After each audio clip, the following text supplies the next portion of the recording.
Setelah sujud yang pertama, apa yang dilakukan?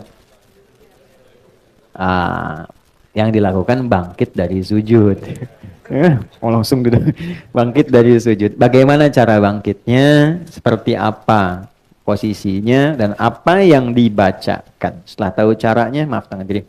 Saya perbaiki. Setelah tahu caranya, kemudian bacaannya, baru kemudian hikmahnya. Saya boleh beri catatan dulu ya, sebentar. Untuk pertemuan berikutnya, dengan segala kerendahan hati, kalau ada meja itu ya, agak lebar dan lebih kuat, bisa dihadirkan Mas Miko ya. Ya, bukan apa-apa, bukan buat saya, supaya ada yang volunteer bisa naik, bisa kelihatan ininya, prakteknya lebih mudah. Di sini kan buat sujud nggak pas ini, duduk nggak optimal. Oke, kita mulai ya. Untuk saat ini, sementara saya minta izin, ini saya geser dulu ke belakang sini, nggak usah berubah. Satu orang aja minta izin ke sini supaya tidak merubah saf. Bisa? Nggak apa-apa? Jazakallah khair. Ke sini aja supaya saya juga jangan ke sana kan ini duduk, ada orang duduk sini aja. Nah, oke, ya. Ya. Nah, antum jangan kemana-mana, sini aja. Ini Ustaz berdiri di sini Ustaz. Izin ya, maaf ya. Nah, aman handphone aman. Udah, udah. Kalau ke sana Spanyol kiblat sini. Nah, izin sebentar, di kamera mohon difokuskan ke praktek ini supaya lebih terlihat dengan baik ya. Mohon maaf sebesar-besarnya, posisi sujud. Nah, beliau aliran dari lutut dulu, turun. Baik ya. Ini kan tadi saya minta menghadap ya. Nah, untuk memudahkan gampang supaya kelihatan teman-teman sekalian, perhatikan baik-baik.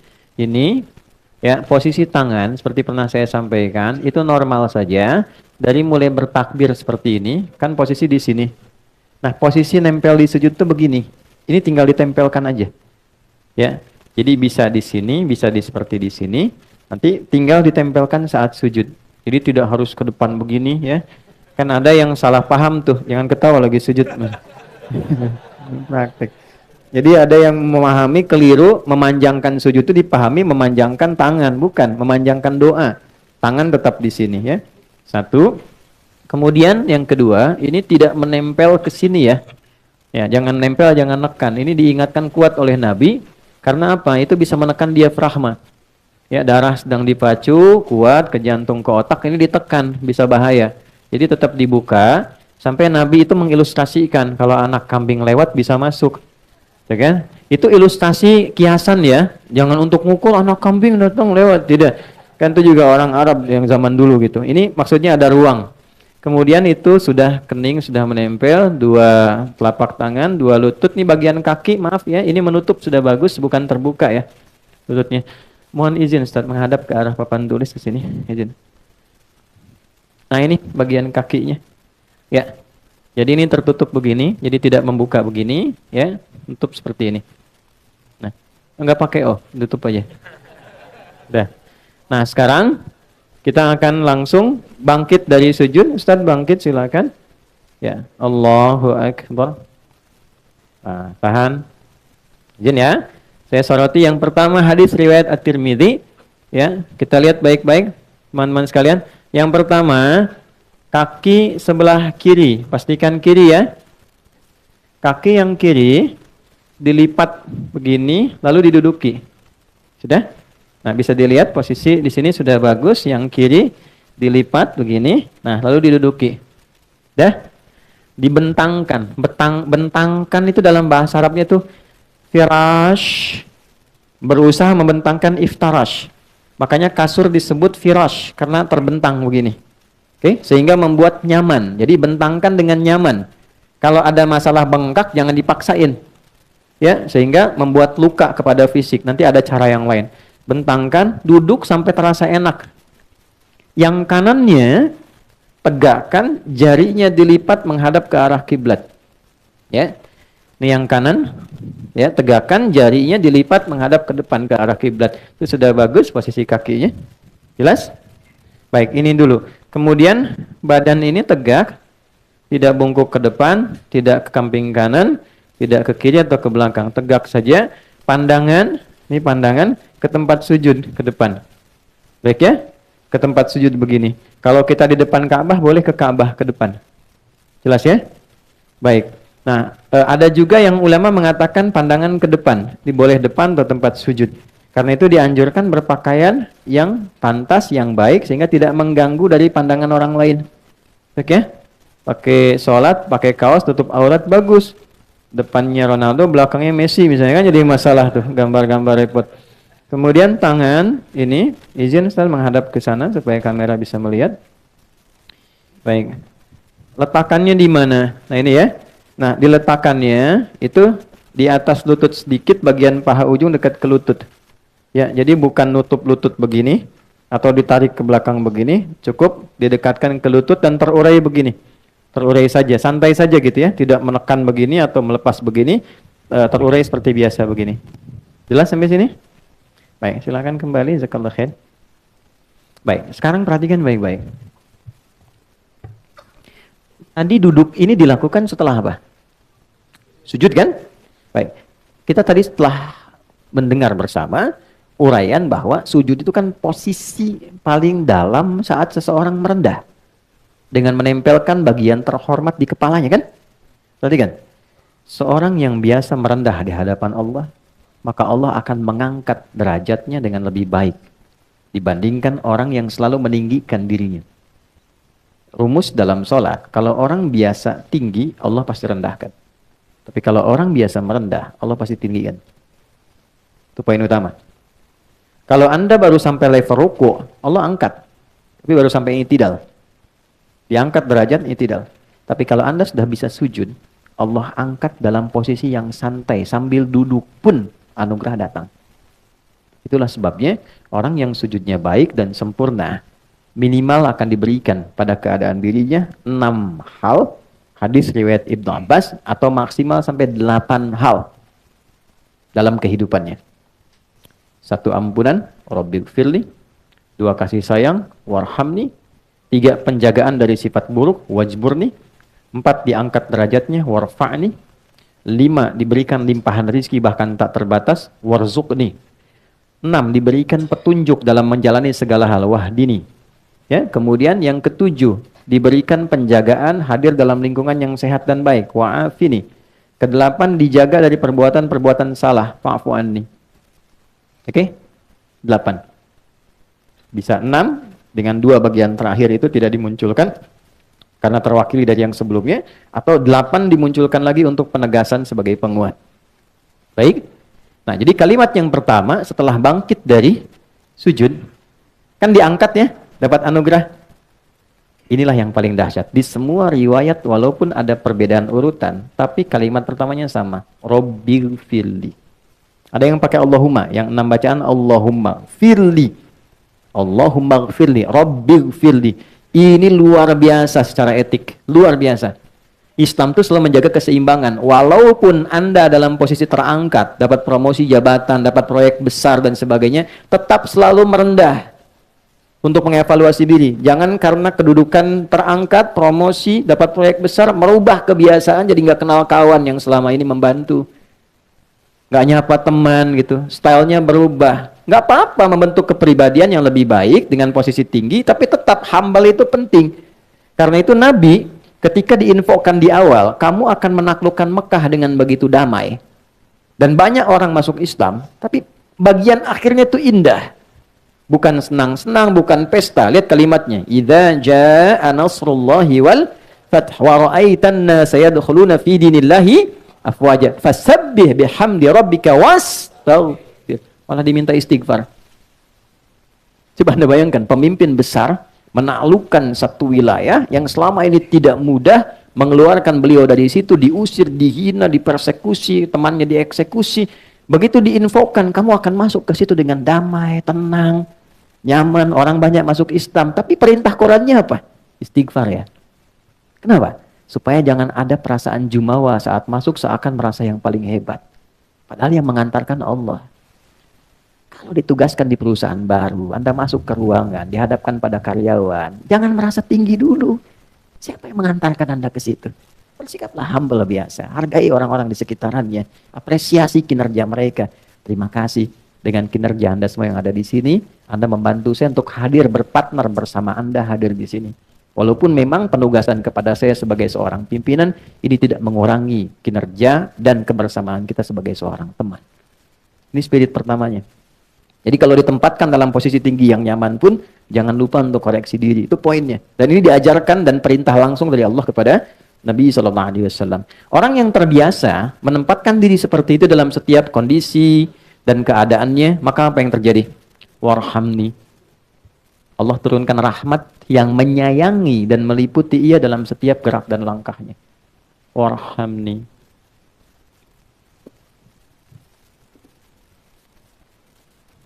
Rahmat itu artinya banyak ya. Satu, pengentas dari berbagai macam persoalan hidup. Bahasa kitanya solusi dari berbagai problematika kehidupan. Jadi Allah itu kalau pengen menyelesaikan masalah hambanya, diberikan rahmat dulu. Dengan rahmat itu solusi datang. Itu ditemukan di Quran surah kedua ayat 157. Ya, masalahnya di 156, 155, sabarnya 156, rahmatnya 157. Oke, dari 155, walanabluwannakum bisyai'im minal khaufi wal ju'i wa naqsim minal amwali wal anfusi wat thamarat wa basyiris sabirin. Hei yakini sepanjang kau hidup punya harapan tertentu, aku pasti akan uji engkau yang hidup demi mewujudkan harapanmu. Satu, gelisah. Ya, gelisah tuh termasuk ujian. Khawatir, gelisah. Ini gelisah, kapan Ustadz selesai nih? Yang kapan waktu ini jemput dan macam-macam. Ada. Walju', lapar. Ya, nih Dimas ini ada makan siangnya enggak nanti nih, ada snacknya enggak macam. Wa naqsim minal amwal, harta berkurang, kemarin proyek bagus, sekarang berkurang. Wal anfus, kadang sakit. Ada rekan yang meninggal dan sebagainya. Wat thamarat, hasil kerja keras kita, proyek kita, tender kita kok diambil orang. Ya, itu ada yang saya koreksi sedikit, diterjemah diartikan buah-buahan. Saya agak kurang setuju dengan terjemahan itu karena agak rasa kurang adil. Kalau tukang buah saja, tukang sayur gimana gitu ya yang lainnya. Nah, jadi maksudnya itu bahasa kiasan di balaghah. Buah-buahan itu kan orang nanam dulu dari benih jadi pohon, keluar kemudian sebagainya bunga. Jadi yang siap dipanen besok mangga udah jadi, besok mau panen, malamnya diambil orang. Anda nyiapkan studi, disusun proposal bagus, majukan tender. Anda harusnya menang, diserobot orang. Itu maksudnya. Hasil kerja keras kita diambil orang. Wabasyiris sabirin. Gembiralah, berbahagialah orang sabar. Ini menarik ya. Ada orang dikasih masalah malah senang. Tuh, bisa nggak sampai ke level itu? Ya, punya masalah malah senang. Bisa nggak? Karena bahasa Qur'annya, berikan kabar gembira pada orang sabar. Jadi ada orang yang gembira ketika menerima masalah. Ya, kok bisa gitu? Sendal hilang malah gembira. Keluar sini sendal hilang, gembira. Ya kan? Tapi gembira itu bukan menghilangkan ikhtiar. Oh, gembira alhamdulillah. Pulang tanpa sendal, bukan begitu. Ya, itu salah namanya. Dia tetap berikhtiar tapi gembira menerima itu. Kenapa dia gembira? Karena tadi di awal dia tahu masalah itu jalan mengabulkan doanya. Jadi kalau Anda sedang punya masalah, catat tadi malam doa apa? Nah, itu jalannya. Jadi begitu Allah kirimkan itu, dia senang. Ternyata Allah kabulkan lewat jalan itu. Maka dia terima dulu dengan sabar. Sabar itu menerima apa yang Allah berikan kepada kita dengan berusaha mencari jalan ikhtiar sesuai dengan pedoman yang telah Allah tetapkan. Lalu kuatkan diri, kuatkan dulu supaya ada motivasi. Cara menguatkannya ayat 156. Alladzina idza asabathum musibah qalu inna lillahi wa inna ilaihi. Persoalannya ayat ini sering dibatasi bacaannya kalau ada orang meninggal. Padahal ini ayat umum terkait dengan ujian hidup. Ya Allah, engkau yang kasih, engkau pasti berikan solusinya juga. Ya Allah, terima kasih, aku berdoa, engkau kirim ujian, kau pasti kirim jawabannya juga. Itu maksudnya. Nanti ditafsir di Al-Insyirah, inna ma'al usri, pasti ada solusinya, pasti bisa. Itu poinnya, katakan pada diri kita. Itu ada ayat yang meminta kita mengatakan untuk memotivasi diri. Jadi kalau sedang ada masalah berat, katakan, ini pasti selesai. Bisa. Itu kita punya ayatnya, Mas. Yang praktekkan Jepang loh. Jepang tuh dari kecil dilatih, kamu bisa, ini. Dulu kan 96 ya Mas Ari, 97, ada acara Benteng Takeshi itu. Ya, naklukan Benteng Takeshi, bikin meriam-meriaman, kan reporternya datang, kamu bisa, itu kan. Ya, kalau nggak salah itu ya. Masa-masa Dragon, di TPI kalau nggak salah jam 7. Ya.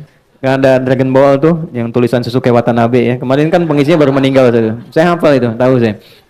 Ya Piccolo kan yang Kamehameha terus ada atasnya.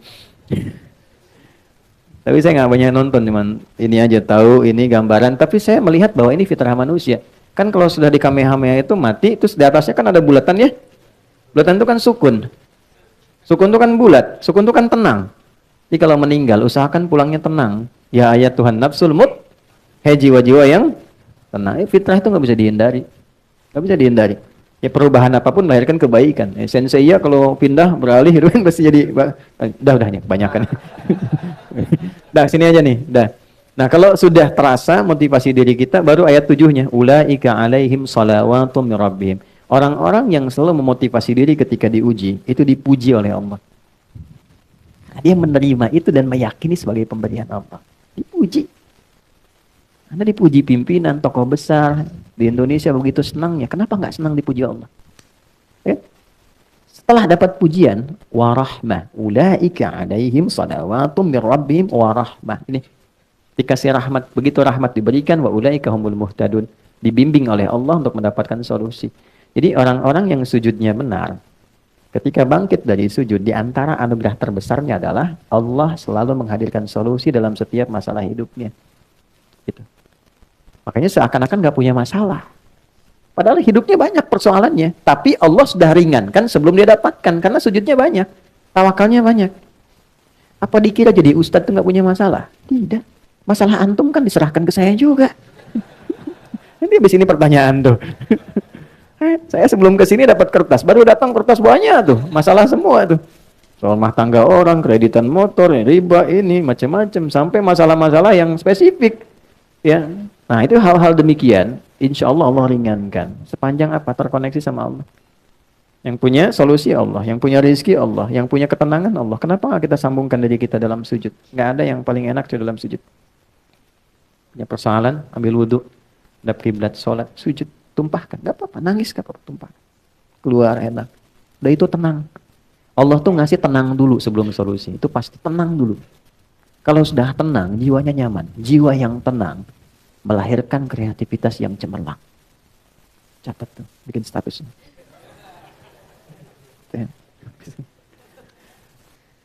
Wajburni, dijaga dari perilaku menyimpang, jaga dari aib. Ini kan pasti aib nih. Ya, maaf, lisan menyimpang, dari bicara yang baik jadi nggak baik, telinga menyimpang sampai ke kaki. Nah itu orang yang rajin sujudnya bagus, dijaga oleh Allah supaya konsisten berusaha dalam kebaikan. Ya. Rabbighfirli warhamni wajburni warfa'ni, diangkat derajat dengan cara yang baik. Diangkat derajat itu caranya macam-macam Allah itu. Ya, kadang-kadang nggak tampak, nanti cerita temannya. Ya, teman-teman musisi nggak tahu kalau ini tuh walaupun sudah nggak sama-sama tapi royaltinya masih dikasih gini. Dia nggak pernah cerita, tapi orang lain cerita. Sehingga pamornya baik, apresiasinya baik, macam-macam. Gitu kan? Ada ternyata unsur sudah naik, perusahaan bagus, dia suka perhatian, derma begini. Dia nggak cerita, tapi orang cerita, diangkat derajatnya. Ya, nanti kalau diangkat ke tempat yang orang tidak berdebat dengan posisinya, itu namanya maqaman mahmuda. Maqam itu posisi terbaik, ya. Tapi boleh jadi orang masih berdebat, kenapa harus dia? Ada kondisi ketika orang terpilih, orang nggak berdebat, memang dia harusnya, memang dia yang pantas. Nah, itu maqaman mahmuda. Ternyata cara meraihnya dengan sujud. Saya jasakan amalannya dari Quran saat tahajud. Itu ada di Quran surah ke-17 ayat 79 sampai dengan 81. Quran surah 17 ayat 79. Nah, ini 80-nya saya lingkari 79 ke 80. Tambahan untuk optimisnya ayat 81, bacaan Qurannya ayat 82. Wa minal laili fatahajjad bi, dan dari sebagian malam cobalah bangun untuk tahajud.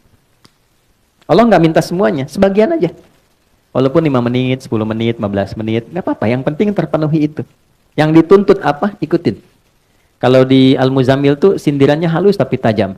Innalaka fin nahari sabhan tawila. Duh, hamba Allah yang satu ini, kata Allah nih, siangnya begitu sibuk cari dunia. Ya. Lelah, malam-malam enakan pakai selimut tidur. Cita-cita masuk surga Firdaus lagi katanya. Innalaka fin nahari sabhan tawila. Kamu ini begitu sibuk banget siang ya, sampai malam tuh enak pakai selimut. Kan Al-Muzammil dengan Al-Mudaththir itu beda. Kalau Mudaththir dithar, selimut melindungi dari kegelisahan, ketakutan. Kalau Muzammil selimut kayak teman yang bikin tidur itu jadi enak. Kayak punya teman dengan berselimut tuh. Nah, itu maksudnya. Di suratnya Al-Muzammil. Kamu ini kok sibuk banget ya katanya. Pagi sampai siang sampai ke malam, pas malam tidur pakai selimut kayak jadi teman, enak banget. Cita-cita masuk surga. Bangun dong dikit. Ya, bangun malammu, sentuhannya akan kuat kepada jiwa. Bukankah ini yang sering kau ingin mohonkan kepada Allah untuk mengabulkan permintaanmu? Faqra'u ma tayassara minal Qur'an. Bangunlah, baca walaupun sedikit. Ya, jadi tuntutan Quran tuh cuman bangun aja, baca walau sedikit. Itu aja. Walaupun cuma sebentar, Al-Falaq, An-Nas, yang penting terpenuhi dulu. Witir, 1 rakaat aja, tunaikan dengan ikhlas. Baca surat Al-Ikhlas. Satu, bangun, sujud, minta. Begitu terpenuhi poinnya, dinaik. Asa ayyab'atsaka rabbuka maqaman mahmuda. Hal pertama yang Allah berikan maqaman mahmuda. Nih warfa'ni. Ya, jadi kalau mau diangkat derajat itu ada 2 caranya. 1 pakai iman, 2 pakai ilmu. Pilih di antara 2 ini. Kalau pakai iman jalannya ibadah. Perbanyak ibadah, derajat Anda terangkat. Yang kedua ilmu. Ilmu makin tinggi, derajat Anda meningkat. Ya, S1 dengan S2 salarinya kan beda. Dengan S3 lain, tempat kerjanya sudah beda, itu sudah hukum. Itu ada di Quran surah 58 ayat 11. Yarfa'illahu alladhina amanu minkum walladhina utul ilma darajat. Wajburni warfa'ni warzuqni. Nah, rizki ini. Ya, rizki, perkara rizki ini enggak gelisah. Ini sering kali ini yang jadi persoalan dalam kehidupan rizki. Ya, maaf, jangan dibatasi pada uang saja ya. Uang, materi material itu rizki, ya pasangan itu rizki, keturunan rizki, ketenangan itu rizki. Orang sering abai dengan ketenangan. Saya perhatikan ada masalah nanti, ya, postmodern itu ada salah satu yang Nabi pernah mengingatkan dengan sangat kuat bahwa ada kondisi orang itu fokus sekali pada materi sehingga lupa dengan hal-hal yang paling substansial. Contoh begini, maaf dengan kalimat ini. Kalau suami itu diantara tugasnya apa? Cari nafkah, oke. Cari nafkah. Cari nafkah itu dapat rezeki kan? Untuk siapa? Keluarga kan? Nih, keluarga di dalam rumah. Cari nafkah keluar rumah misalnya. Berarti nyarinya untuk ke dalam kan? Saya mau dapat uang, saya olah supaya di dalam rumah jadi nyaman. Gitu kan? Baik, jadi yang paling penting itu harta yang di luar atau yang di dalam rumahnya? Dalam kan? Karena kita mencari keluar untuk yang di dalam kan? Kok bisa dalam prakteknya Anda prioritaskan yang di luar dibandingkan di dalam? Kok bisa? Kok bisa waktunya habis buat di luar dan tidak ada untuk ke dalam? Itu kan sifat korektif pertama. Ya, handphone dengan anak penting mana? Kalau anak datang saat Anda sedang tulis WA, yang disimpan handphonenya atau yang dimarahi anaknya? Ya. Kadang ada sifat ketidakadilan yang nampak itu tanpa disadari itu terjadi. Nah, salah satunya apalah ketika orientasi itu pada yang substansial bergeser pada titik-titik yang penunjang saja. Mau sekunder, mau tersier dan sebagainya. Contohnya apa? Materi itu penting, itu mawaddah.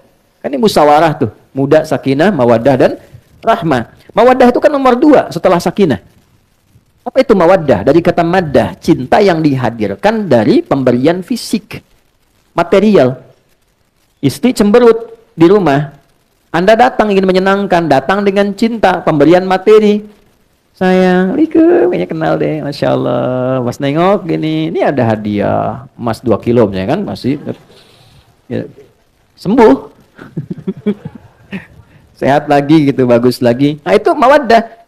Hari lahirnya, buatkan makanan kesukaannya, itu kan?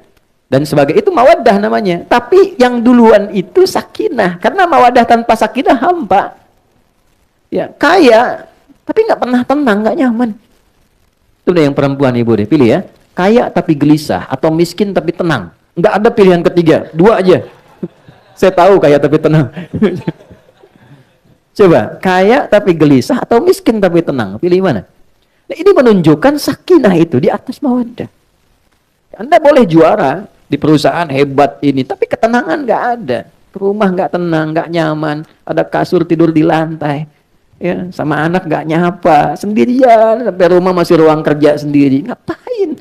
Dia nyari kerja buat ke rumah, terus orang rumah nggak ada perhatiannya. Lantas tujuan apa sesungguhnya yang sedang Anda bangun? Betul. Ya. Ini poinnya, ini dasarnya. Jadi warfa'ni, nah, warzuqni, naik ke atas, ya Allah anugerahkanku rizki. Rizki yang bagaimana? Rizki yang dihasilkan dari sujud. Itu sangat berbeda dengan rizki yang dihasilkan bukan dari proses sujud. Karena kalau sudah dari sujud pasti mencarinya ikut aturan Allah. Sujud kan pada Allah. Gak mungkin nyari rizki di luar aturan Allah. Terus digunakannya Allah pengen apa? Dipakainya pasti begitu. Kalau sudah ini terpenuhi 6, wa'afini, pasti terjaga. Ya Allahumma hdina fiman hadait wa'afina fiman afait. Tempatkan aku di tempat orang-orang yang terjaga, yang sehat, yang baik. Pasti terjaga lingkungannya. Baru terakhir wa'fu anni untuk koreksi-koreksi kecil. Ya, kalau ada yang kurang tepat dipalingkan sehingga jadi lebih baik, ngelihat yang salah langsung paling kepada yang benar, itu korektif-koreksi kecil yang menjaga kita secara detail. Nah, itu kesimpulannya, orang-orang yang terbiasa sujud dengan baik, maka Allah akan angkat derajatnya dalam keadaan yang nyaman, tenang. Yang selanjutnya dalam keadaan tenang dan nyaman pun tetap tidak menghilangkan sifat tawadhu'nya dan kepasrahannya untuk berhamba kepada Allah. Yang dengan itulah dia mendapatkan anugerah-anugerah melimpah selama hidupnya sampai dia wafat menjadi hamba yang sempurna. Nah, sujud gambaran dari sifat ibadah. Orang yang ibadah disebut dengan abdun. Jamaknya disebut dengan ibadun. Karena itu dalam sholat kita katakan iyyaka na'budu. Kalau kita berlatih mendapat rahmat Allah dari ujung kepala sampai ujung kaki karena ibadah, maka berubahlah nanti orang ini menjadi ibad plus sifat Allah pemilik rahmat namanya Rahman. Ibadur Rahman. Berbahagialah kalau sudah jadi ibadur Rahman, maka semuanya terjaga oleh Allah.